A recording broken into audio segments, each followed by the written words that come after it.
నువ్వు ఆదివారం పోయినా దేవుడు నిన్ను బాగా దీవించేశాడు.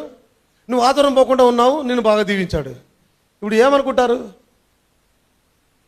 నువ్వు వస్తావా సంఘానికి?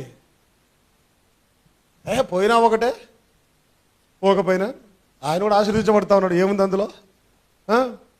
ఇప్పుడు ఏమవుతుంది? మెల్లిగా మెల్లిగా మెల్లిగా పతనానికి వెళ్ళిపోతుంది సంఘం. పతన స్థాయికి వెళ్తుంది సంఘం. నెమ్మదిగా నెమ్మదిగా నెమ్మది ఒకరు చూసి ఒకరు చూసి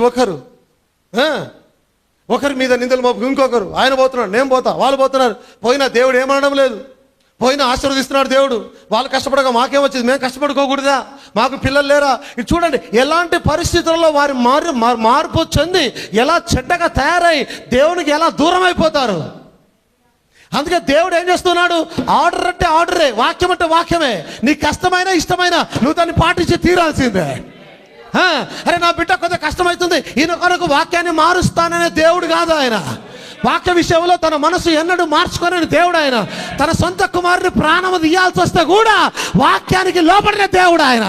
తన సొంత ప్రాణాన్ని తీసుకోవాల్సి వస్తే కూడా తను రాసిన వాక్యానికి లోపడ్డ దేవుడు ఆయన.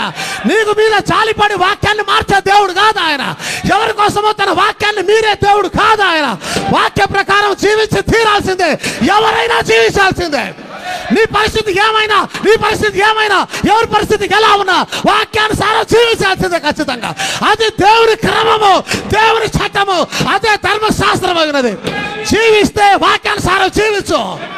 ఆమేన్.